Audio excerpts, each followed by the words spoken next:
So, especially when we married.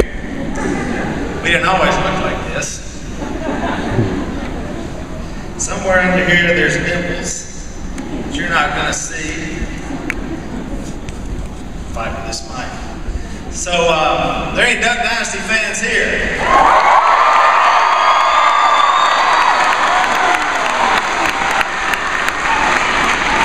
Believe it or not, I've been all over the world in the past, just this year. It's the same reaction. The show just tends to translate. I was in Toronto last Sunday. Been in Mexico, the show's down there. We just launched in Asia. How's that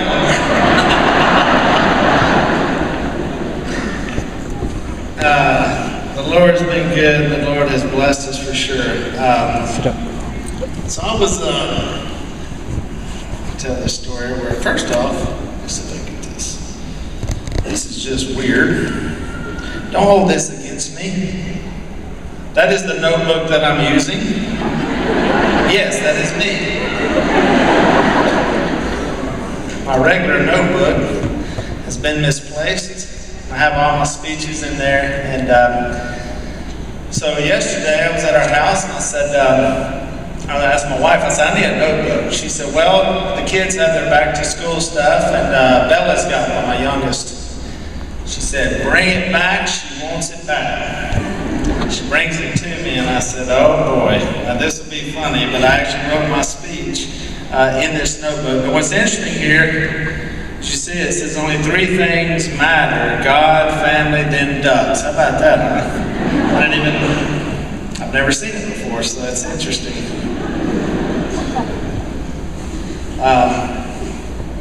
So I always tell this story at every group I'm at, but it's really fun to tell it here.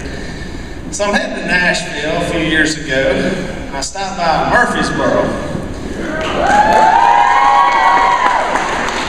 By far the loudest cheer that I get is in Nashville, Murfreesboro. I will have you know, though, in Canada, there was 2 people who cheered, so Murfreesboro's well known. We were in the RV that you've seen on the show, and so we're driving along, and the guy, my buddy's driving, he said, I need to stop by Walmart. I said, good, I need some coffee, and a lot of you probably know where this is at. There's a Starbucks, and there's a Walmart. So he drops me off at Starbucks. I go in, I get my coffee, and I come back to the RV, and it's locked. He's still in there. No problem, so I just sit on the curb, drinking my coffee, and the car pulls up. This guy looks at me, and he says, hey man, are you okay?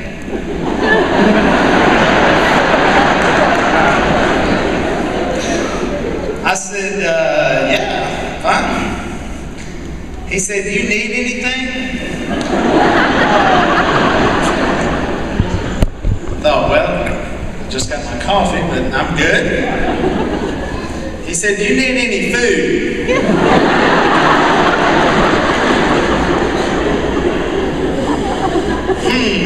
I don't know what y'all call that up there in Madison, but back home we call that facial profiling.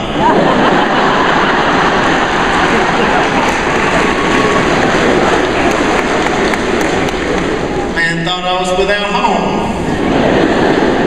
He had no idea who he was talking to. So I smiled and I thought, man, that's great. I said, brother, I'm fine, man. Thank you for asking. I appreciate it. He said, all right, man, I was just checking on you. And he looks around and he sees the RV. If you've seen that RV, there's a picture of me in the middle of that thing about 10 foot tall. He looks back and he looks back and he looks at me and I'm like, raising my eyes like, He said, is that you? I said, yeah, brother, I'm just waiting on my driver. He said, I guess you are okay. I said, I'm doing all right.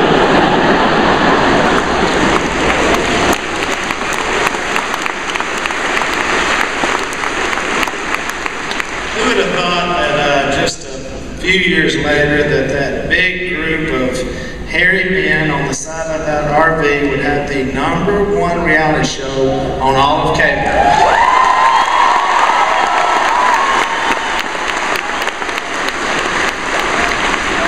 Yes, sir, that's where God comes into play, and He has certainly blessed us. That's where you guys come in and play a really important role. All over the world, people watch this show. And so, you know, if you don't watch yourself, you'll start complaining about the country and about how things are going, our morals and all this, and we'll complain, but yet we don't always do stuff about it. And so, when a show like this comes out that is positive, has family values, has a prayer at the end, and that's pretty wholesome, when you speak up and say, we like that, we watch that, that's when we start making a difference in the country.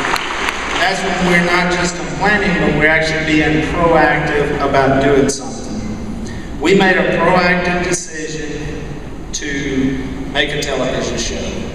It was, you may think that decision was easy. Somebody comes to you and says you want to do a show. As one who's, be careful when you say, before you say yes, because it can really change things. It's a lot of work. I went to my dad and I said, Phil, they're interested in doing a big, major TV show on a major network. I said, what do you think? He said, no, that'll never work. I said, oh, let's don't make a decision yet. Let me keep talking. I think it'll help business. Nah, it'll never work. Nobody ever watch it. Who's going to watch a bunch of rednecks shooting ducks? I said, it's a way to get the gospel out even more than we're getting it out now. He said, all right, you got my attention. And the good Lord was right. People ask me all the time, they say, did you ever think it was going to get this big? I probably hear that every day. You know, here's the deal. Most everything we had done in our lives, we were successful at. I felt like it. At some level, we found success. I think that was, you know, the secret to who we are as a family. Whether we had a lot of money or not, that didn't mean anything. But were we successful? Were we happy? Were we living? We didn't ever set out to do something halfway, mediocre, maybe we'll get by. So I actually had the vision. I thought it would be good. And I prayed about it and I said, I think this will work. I yield to my wife all the time. My wife says, you guys are going to be great. She sees us in a different light. She always said, y'all ain't right. You're not. People don't act like y'all do.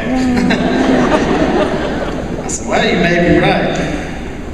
Did I think that it would be the #1 show? Did I think that it would be the most watched show in the history of A&E, which is 30 years? No. Did I think that God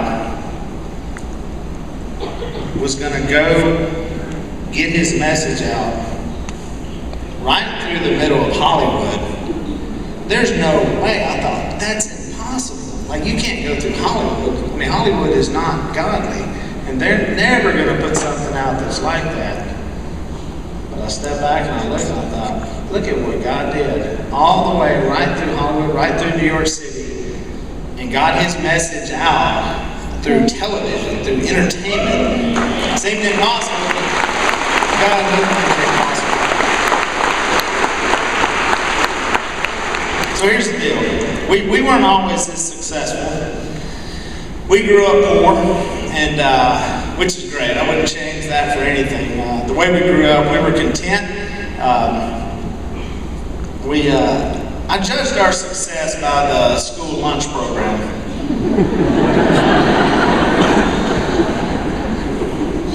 So I'm young, and we're on free lunch, and that was fine. It's me and the other 3-4 kids in the class. We got to go to the front of the line. We didn't have to pay, and we got our food, did our thing. Well, about junior high, I went to what they call reduced. I thought, yeah, how about this? Selling a few duck calls now. So I paid half price. I got in the middle of the line, got my lunch. Let me tell y'all something. By the time I got to high school, and I had to pay for my lunch. I thought we were multi-millionaires. I said, old Phil is selling some duck calls. I'm paying full price. So how do we not let this go to our head? How do you stay humble? You just go to the internet, read stuff. That'll keep you humble. This is a real news story. Life-size cutout of Duck Dynasty's Willie stolen from Walmart. Anybody ever seen the cutout of me at Walmart? Anybody taking a picture with it?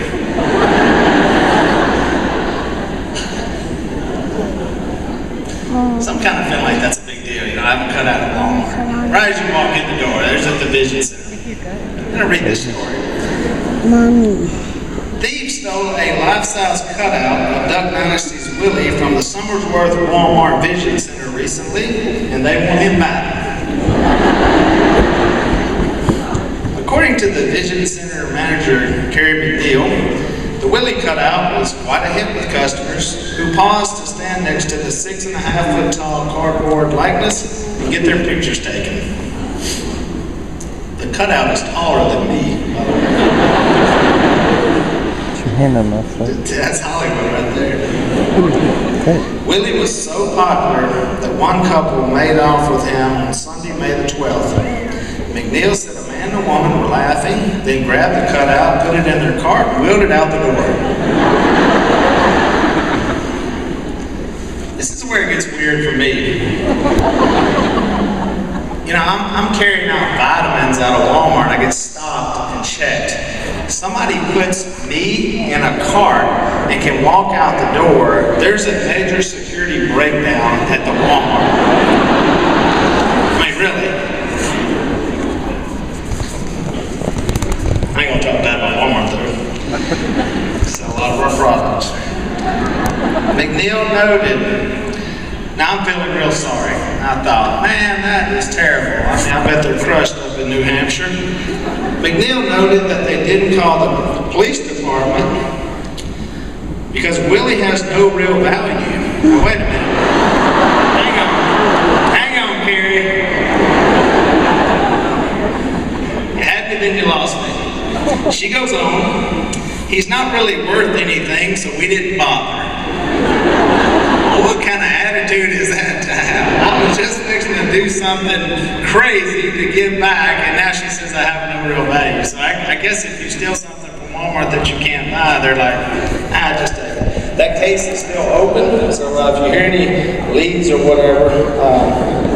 Now I just was in the back, and I heard that there was a problem with some people were stealing some yard signs.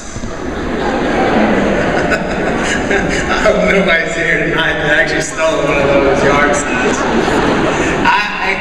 What's funny is last weekend I was flying to Michigan and I was with Corey and Martin and Martin's girlfriend, who is from Hendersonville, I believe.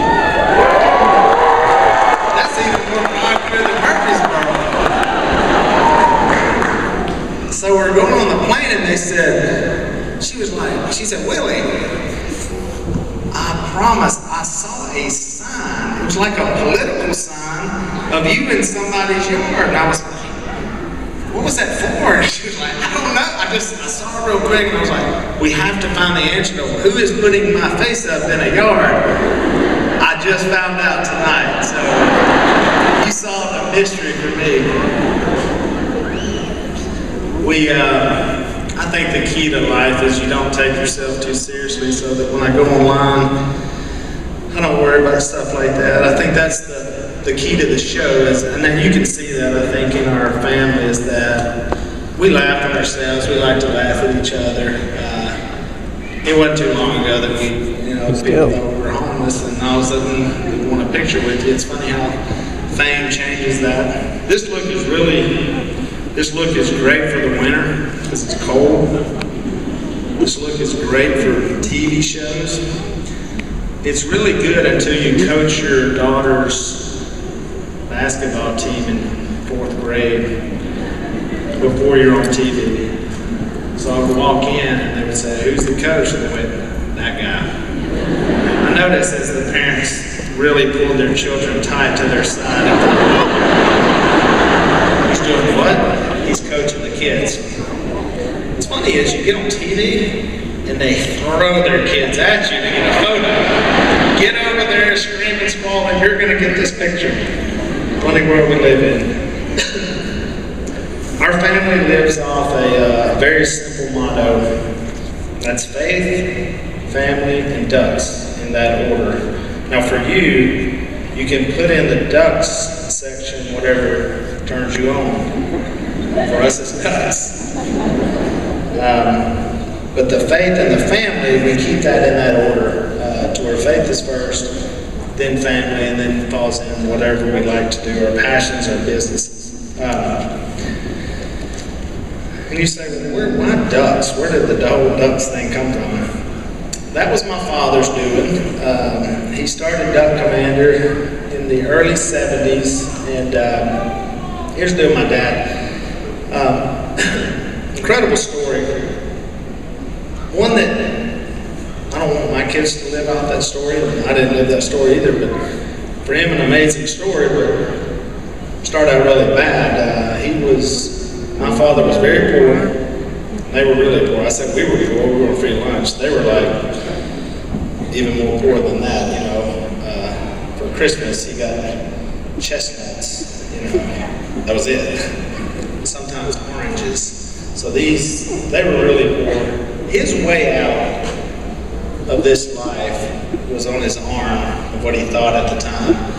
He was a gifted quarterback. He was all-state in football and track and baseball, gifted athlete. So he goes and gets a scholarship to Louisiana Tech.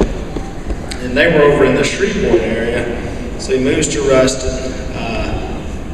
Mom's with him, and he's starting quarterback for a big school at the time. And things are going great. Phil often brags that he was able to keep all his teeth and his hair and all that. Right, all the stresses of people chasing him and all that. But they recently met up. It's pretty cool. We were at the LAX airport. We were going to do Jay Leno's show. And we get there, and somebody comes up behind my father and grabs him. Nobody ever comes up behind my father and grabs him. And I look back, and it's Terry Bradshaw. They haven't seen each other since the 60s, since they left college. Right here in the middle of the LAX airport, we have this meeting, and I'm just watching that. This is cool as heck. Watching these two guys talk about college, talk about football. And then, golf, he's going to teach and he's going to coach. And so he goes to, he moves the family up to Junction City, Arkansas.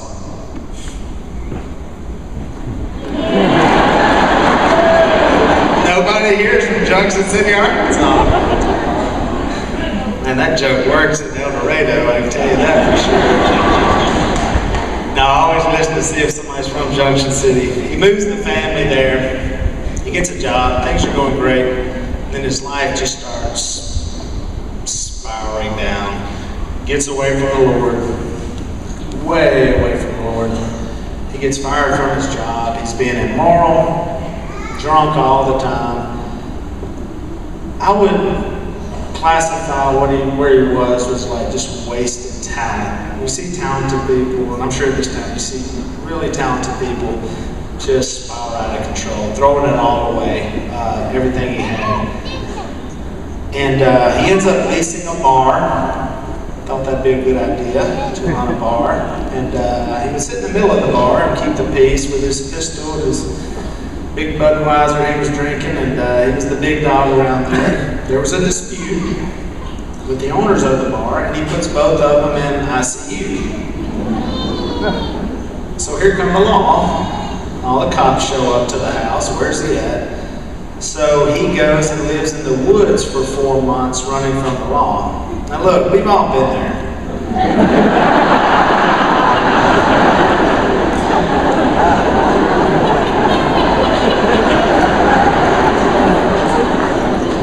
You know when the helicopter is flying over the woods, they're like, there's a suspect down even looking. Yeah, that was my dad. Running from the law. Mom at this point says, that's it.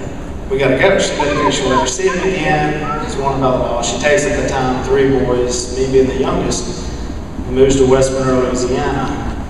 They went and found Dad. Some of his buddies found him out there. He was in a log. He was about dead. He was at 160-degree fever, literally in a cypress log, curled up. And they drug him out, took him to the hospital, got him fixed up. Months later, he comes driving up to West Monroe, Louisiana. And he pulls up to Mom's work, where she was working at the time. And he has tears in his eyes. He said, I want my family back. And he says he's going to give his life to the Lord. And we moved down to his house. I won't give you the address. He said it on Jimmy Kimmel, but I won't say it. He's got a gate now. It's a $40,000 mistake he made by saying his address on Jimmy Kimmel.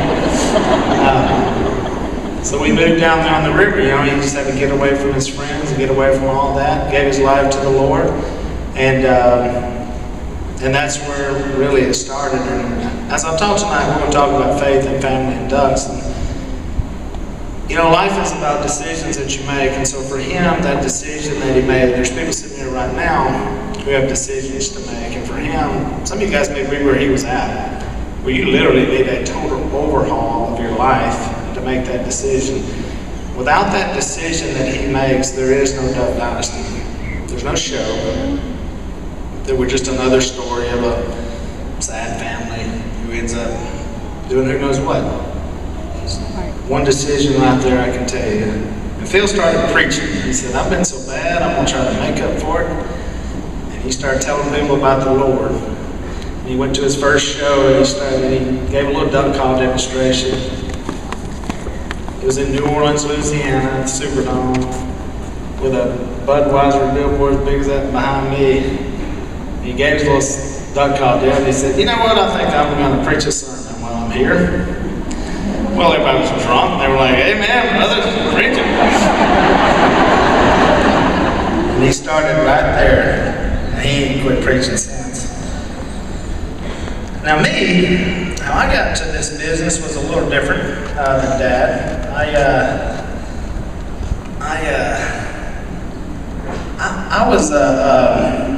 I was always pretty enterprising in business. So when I was in 5th grade, a guy came through town. Sounds like the Waltons, doesn't it? Old guy came through town with a case of Hubba Bubba Bubba Gum. So somehow I ended up with the Hubba Bubba Bubba Gum. Now, as a 5th grader, I could have just consumed the entire box of gum. But I thought, no. What if I sold each piece for 50 cents a piece and made that money? I was saying 25, but then I ran into an old friend last week. He was like, Willie, you were selling that for 50 cents a piece. I was like, oh, I forgot. Where's the deal? So the concession stand, and pretty much a school policy, said you cannot sell gum here. But I could. I was like old Red on Shawshank Redemption. I was a man who could get things. Gum sales were unbelievable. And I said, we ain't stopping here. So I met with my business advisor, my mom. I said, Mom, here's what I need. I need a ride to the cash and carry once a week.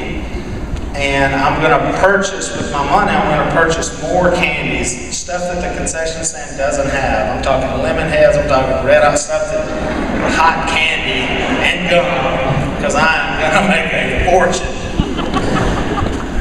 She said, you got to pay me 15% for gas. I said, okay, deal. So I start the candy business. The books go out of my locker, the candy goes in, my backpack is full of stuff, and I am rolling.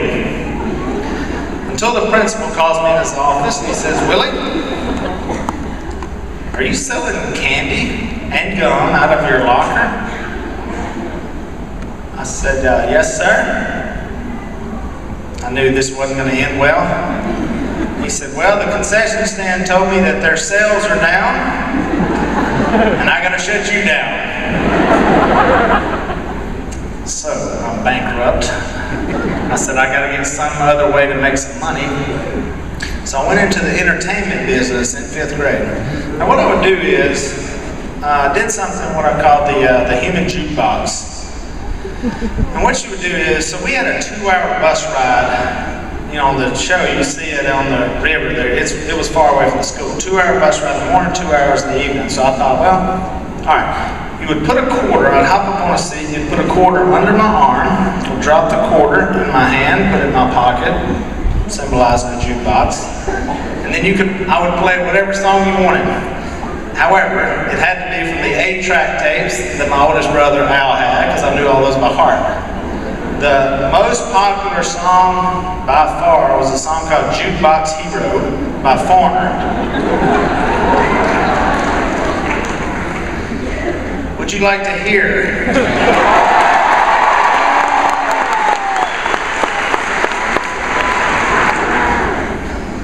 Alright, so I get up and they would request Jukebox Hero to go. Now look, if you're going to be the jukebox, the human jukebox, you got to do everything. Instruments singing, the whole thing. You were a one-man show. So it went something like this. Boom, boom, boom, boom, boom, boom, boom, boom. Standing in the boom, boom, boom, with his head hung low. Boom, boom, boom. Couldn't get a ticket. Boom, boom. It was a sold-out show.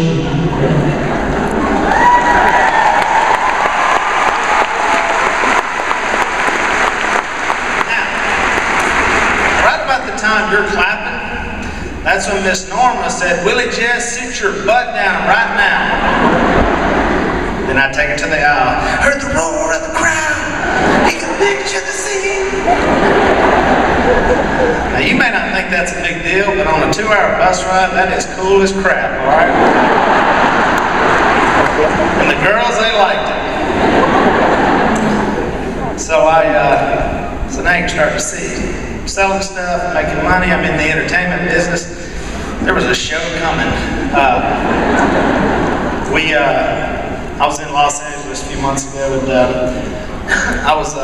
we were at this Dan Tannen's, I think is the name of that place, and this old LA joint. I look over and I see Guy Fieri, you know, the cook with that weird hair, and I'm like, man, this was a, you know, stuff. I mean, it's cool to me. I'm like, God, Fieri, you know, and I'm sitting there and I'm eating, I'm waiting, you know. I see people looking at me like this in the restaurant. I'm just waiting for the time to walk over and I was like, I don't want to be weird, or, you know. So he stands up, so I walk over there. I was like, hey, guy, man, I'm, you know, Willie Robertson. I got a show called Dynasty. He said, oh, yeah, I know who you are. I said, oh, really cool. Nice to meet you. And he said, I'd like you to meet my friend here. He sings for Foreigner. I had no idea. This cat's got on sunglasses. It's 10 o'clock at night in the restaurant. He just stared at me. And I turned into that person who I see every day. And I'm like, oh my goodness. When I was in 5th grade, I used to do the Jukebox Hero. Standing in the boom. I look at him and he has not changed his expression. He's just staring at me. Anyway, big fan, nice to meet you. It's just cool, you're cool. And he looks at me and he goes, was that when you were peeing the bed? You watched the show! He said, I've never missed an episode. I was like, yeah! Full circle, all the way back.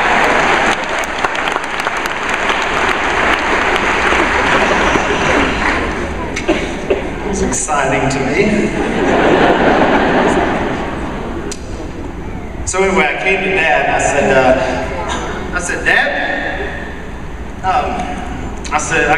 so I went away from the business. Corey and I ran a church camp, had fun, had 2 little kids, John and Concetti, and was able to really be around them young at age, which I think is important. When I came back, I was getting close to 30. Came to Dad, and I kind of looked at this business from afar, and I said, Dad, man, I think I've got the skill set it takes to take this thing to the next level. I didn't really know what that meant, but I thought probably start with that. We're going to do unbelievable things. We're going to do this, we're going to do that. And he said, I mean, remember, I could sell stuff in 5th grade, you know? And he said, Will, I think you're right. He said, I think you're the guy to take this thing to the next level. He said, you know, you're good at sales, you're, you know, all that stuff. He said, I'll support you. He said, here's the deal, though. You can't fire anybody in the family. I said, oh, crap. The first thing I was going to do is fire Jace.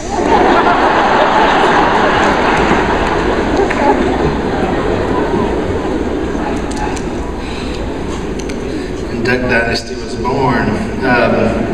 Me and Jace working together.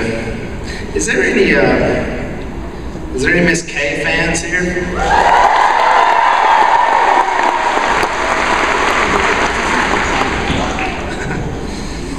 Mom is she's the real deal. She really ran the business for 30 years before I took it over, and really one of my main reasons was to take it over was really take the stress off of her. And because it was difficult. Mom, still not sure if she has a high school degree. She gets mad every time I say that. But so Mom, you were 16. I was just trying to do the math. I don't get it. When you got married, it's weird. She said, I got my GED. I said, well, can I get a copy of that? I ran this business for 30 years, and she has. She cooked for all the employees every day. That's why we all got to the size we were. Literally every day, a 5-course meal. Then everybody would take a nap for 2 hours. I said, that is the problem around here. We have to get this business out of our house. Most people don't take naps, except for one. So here's the deal with Mom. This is hot off the press. I've never actually told people this. This is new stuff, like last week's stuff. I did an event with Mom, and so Mom and I were doing the speaking, and I told Mom, I said, Mom, look, we were fixing to go out. I said, Mom, you got your notes? What do you? She said, I just speak from the heart. And I said, oh shoot. I said, how long are you gonna go? I don't know. Whatever I got on my heart, I said, oh boy. I said, well, Mom, look, we gotta just screw this up. Just get out there, say anything. Don't worry about me. So I give a speech, and Mom gets the mic, and she's doing awesome, and it really is from the heart. And if you ever get a chance to hear her speak, it's unbelievable. But she said one thing that bothered me. She said, I'll tell you about Willie right there. And she points at me. I'm smiling. That's my mom. She said, Willie had the kindest heart as a child, and he won't even tell you about himself, about how much he loved other kids. And he would bring boys over all the time, and not just the rich boys, but any boys. And he loved those boys, and more than just friends.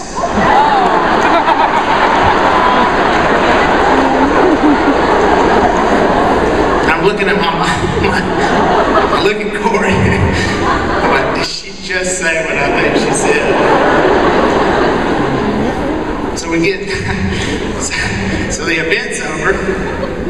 I said, Mom, that was unbelievable. God was so good and so touching. I said, just one thing. The part where I love boys more than just friends, could we change that up a little bit? She said, well, you know what I meant. I said, I did. But it was on Twitter 5 minutes later. That's the quote of the night.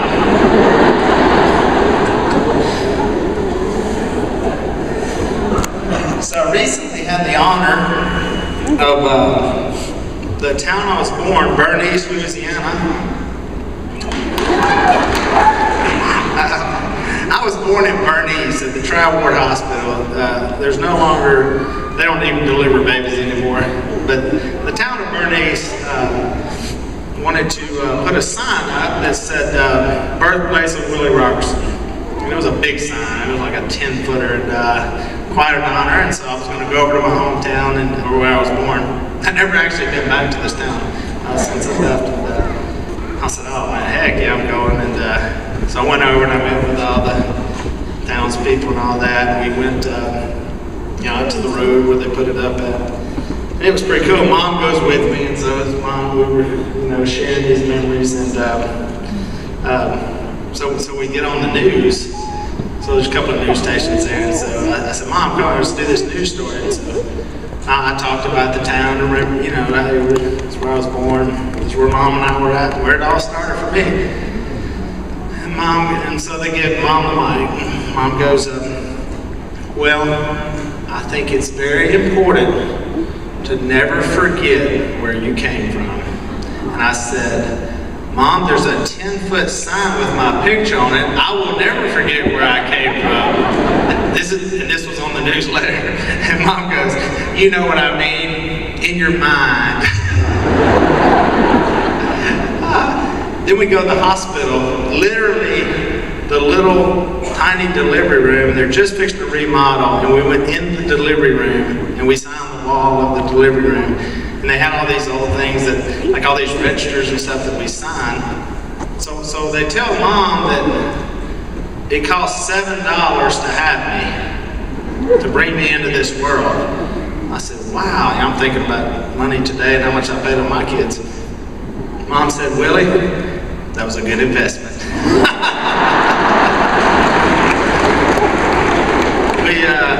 Mom's got a cookbook coming out. Don't miss that. We talk about decisions in our lives. If Mom doesn't take my father back, there is no Dynasty. I mean, that one decision right there, to forgive, to love, to keep that marriage together, that was a big decision that she had to make. A tough one, I'm sure. He was not a good guy, but she makes that decision. So we love her dearly. Is there any Jace fans here?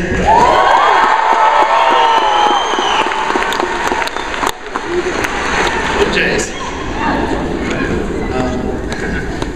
That's how I know God has a sense of humor. He puts Jace and I 2.5 years apart, puts us in the same business, and said, this ought to be funny. So people say, Willie, why are you the CEO? Because I'm younger than Jace. Why are you the CEO? Why is Jason not the CEO? We can't figure it out. I said, well, I went to college, got a degree, studied business, pretty good at sales. Jason went to college too. He took 2 classes. First aid, golf. He failed both of them. It's true.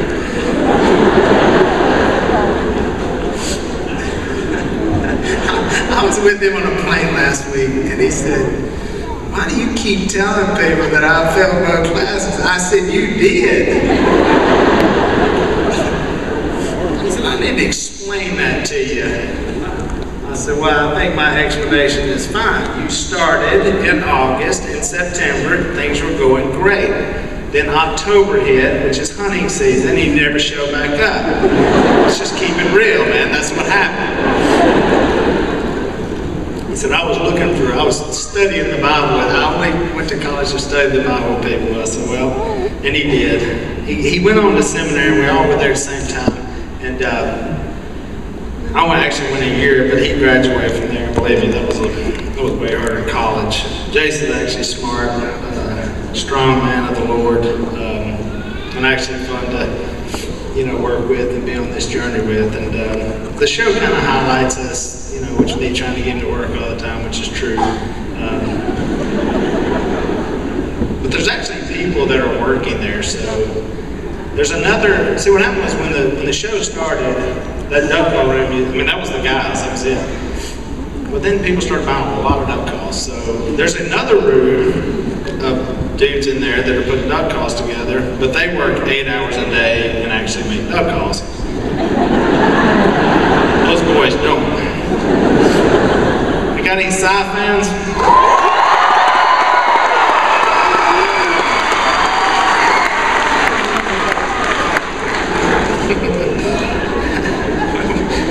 What do you say? Number one question I get, where's Si? He ain't here, sorry. Number two question, is Si really as crazy as he is on TV? I promise you I got that this morning at the airport. I say the same thing. Do you think you could fake that for that long? Think about it. That's a pretty hard act you got to carry every day. He is exactly like he is. I always say Phil's exactly like he is on the show. You know, when Phil's giving the sex talks to my kids, it's the same one I heard when I was that age. It was just as embarrassing then as it is now. Si is, he's always been that guy in our family that just, I mean, and he's living in his own little world. It's funny.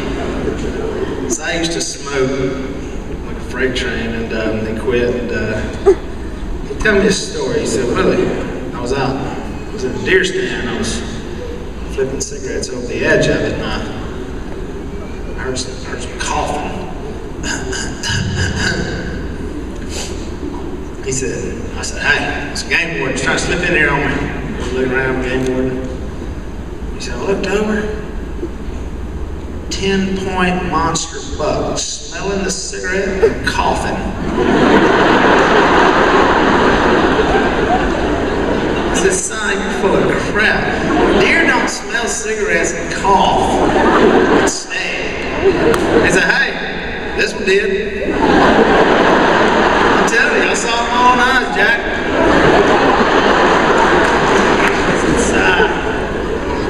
I said, what'd you do? He said, hey, I shot him. I was telling my little brother Jeff that story. I said, you know, I'll go around and tell the story about Si hearing the deer cough. I said, you know, there's no way that happened. He said, he told me he let the deer go. I said, it's a typical Si story. They have multiple endings. Like, it's according to the crowd. I was at an event with him a month or two ago. So we were signing all this stuff. And he has this little brown hat. You may have seen him wear it or seen him out. He doesn't wear it on the show. He's got like it's actually John Luke's hat. Si put it on and just kept it. And John Luke was like, that's my hat. I'll just let it. So I think he thought when he went out in public, you may not recognize him with this brown leather hat on, which didn't work. So he's got that hat laying down there on that couch. And I picked that sucker up and I signed it right on the bill. That man got so mad at me. I thought he was going, he was furious with me. What was so funny was he kept wearing it. And so he got asked everywhere he went, Willie signed your hat, huh? And so he was researching on how to strip off Sharpie off of leather. I said, you can always just get another hat. But he still had it on. We actually did something online here in Nashville when we came for the music festival, and you can see it on that day. If you ever see him with that hat, you know I signed it. Si is so funny, so fun to work with. He's a really godly man through all the crazy stuff. He loves the Lord, loves to preach, loves to teach, and we got a Christmas album coming back. So see, I'm a Nashville guy now. We got a Christmas album coming out, and Si actually sings on it too. So October 29th, check that out. Duck the Halls, Robertson Family Christmas. It says Christmas more than we period again. So I want to touch on our faith and really tell you what we're all about. And you can see it on the show. I think faith is so much better when you see it. It's good to talk about it, but when you can see it lived out, I think that's where it's really powerful. It was going to be impossible to make a show with us without showing faith. The network wasn't as anti-faith as probably you'd think. People in Hollywood weren't as, they were like, hey, let's try it out and see. And I don't think they ever knew that, they didn't really know what they had. And I was thinking about this yesterday, and it kind of hit me, and I started reading, I thought, wow, never really seen this before, but in Matthew 3, it said, "In those days John the Baptist came, preaching in the desert of Judea and saying, 'Repent, for the kingdom of heaven is near.' This is he who was spoken of through the prophet Isaiah, a voice of one calling in the desert, 'Prepare the way for the Lord, make straight paths for him.' John's clothes were made of camel hair. He had a leather belt around his waist. His food was locusts and wild honey." So we have a strange man that looks real strange, with camel hair, coming out and talking about the Lord, eating weird stuff. Like frog legs and squirrel brains. Actually, in Isaiah, there's one more line that I like that was not on that one. It said, "A voice of one calling in the desert, prepare the way for the Lord, make straight in the wilderness, a highway for God." I love that, a highway for God. So, here's the deal. We feel like we're much like John the Baptist, to where we're just pointing you to him. And when we get pointed at, just like John did, a lot of people didn't understand him, but he kept pointing to Jesus, saying, "There's one way bigger than us." And I always tell people, don't worship us, worship the one that we worship. And our whole job here is to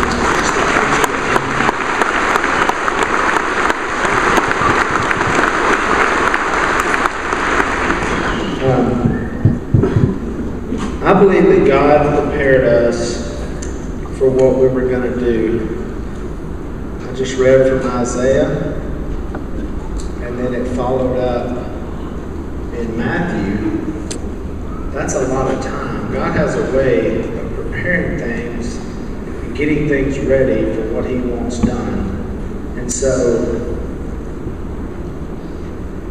the fact that he prepared us for what was to come seems perfectly normal. Makes sense to me how God does it. We didn't just fall into this. We've been videoing ourselves making duck hunts back since the 80s. And so we were used to cameras. We had shows on the Outdoor Channel. We were used to that. We would go into Bass Pro, Cabela's, everybody knew who we were. Not to go Ricky Bobby, but we were kind of a big deal in the outdoor field. People knew us as the bearded guys. It was all about preparing us, so by the time we hit TV, we were very skilled. We don't laugh, we don't tell jokes. We're all speakers. Remember, we went to preaching school, so if I can talk to you guys and halfway hold your attention, a little video camera is nothing. It's only 22 minutes show, so you see how God was preparing us with our hearts. Are we perfect? No, heck no. We mess up, absolutely. Struggle with the same stuff that you struggle with.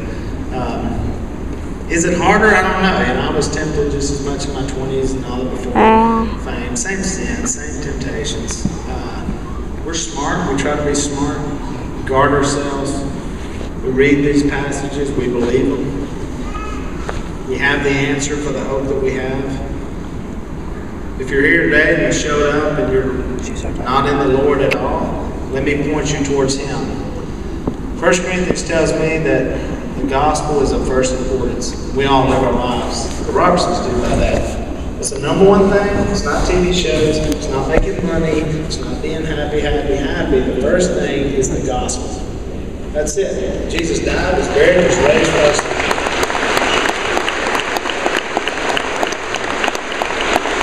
We all sinned.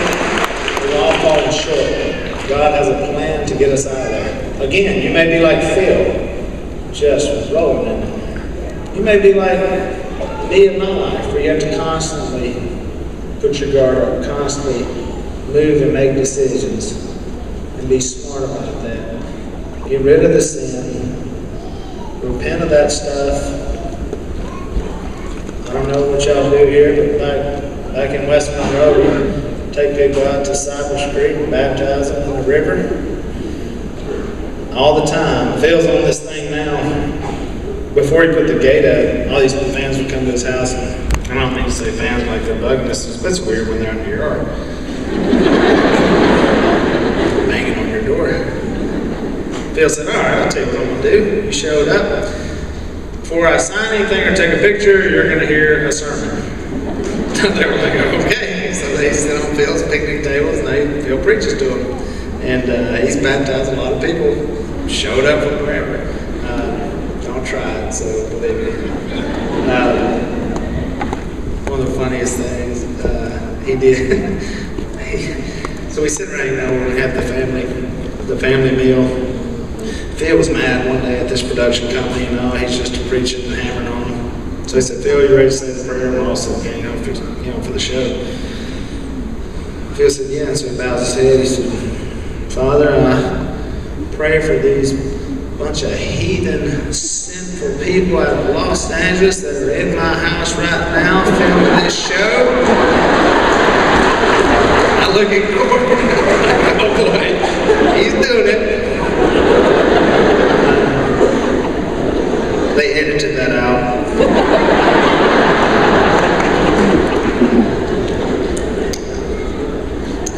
God has a way of using weird people, flawed people for his kingdom. There's a book, Dirty God, that I read. I love this line. Nearly all the great stories of the Bible are stories of God using imperfect people. In the end, it is God who is the star of the show. Because if you don't watch it, fear can hold you back from doing what? The Bible talks over and over about do not be fearful. You put yourself on national TV, let me tell you something.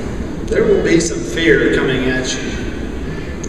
There's fear from the fans, fear from some crazy person showing up, fear from what will be said, fear from what you've done in the past, all those fears. And when you rely on God, He puts that fear out of your life, and you live your life not in fear. You're in Him. Whether we live or whether we die, it doesn't matter. That's how we live our lives. That's how we get along. You try running a business with that many family members and see how hard it is. You better have some faith in God. It ain't easy. You see the funny side, but it hasn't been easy. We put our faith in God.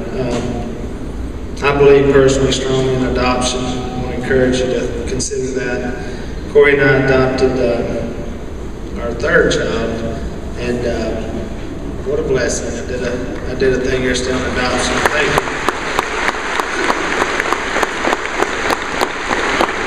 The book of Ephesians tells me that God thought of us way before and brought us in as adopted children. I read that passage and I totally understand what he's saying, because I read in John 3:16 where he gave his only son. And at the time I had my oldest son, John Luke, who you see on the show. I have an adopted son. I have little Willie. And I really understand a lot more about God when I see two children, both my sons, both arriving different. Can't imagine what God did to give Jesus up. Isn't it neat how God put the Bible in what terms that we can understand? I'm your father, you're my children. If you have children, you get that. You understand that. I love the way he did that for us. You gotta be smart. I challenge you guys to make that decision for the Lord. If you've been coming to this place, let this be if you're visiting, let it be a harbor for you to come back to.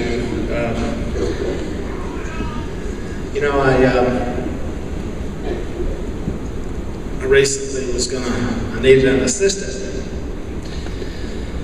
And so it's really tough when you're hiring an assistant. And I had to ask my wife, I said, look, I'm going to have to get an assistant. Just want to make sure everything's on the up and up.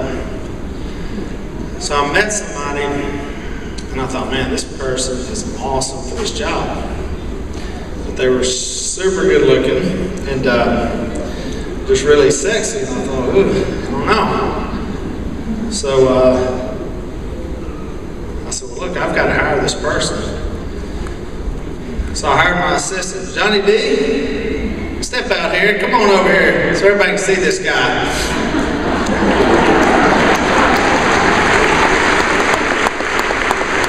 Now, how vain do you have to be when you hire your assistant who looks just like you?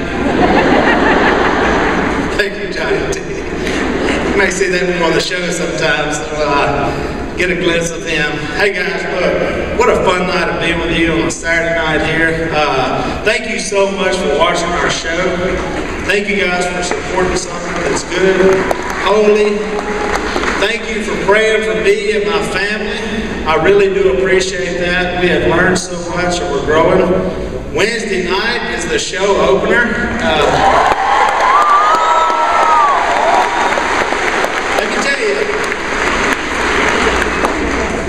I ain't pitching you on this. Do not miss that show. It is the best lesson I've ever seen on marriage. You heard me talk about Phil and Kay. If you've read Phil's book or my book, you've heard that story. You'll see it played out. It is unbelievable. And it's funny, but I thank you guys for watching. All next week we'll be in New York doing the press and stuff, so we'll be able to go out and continue this on. But thank you for giving us the platform. Love you guys so much. Thank you.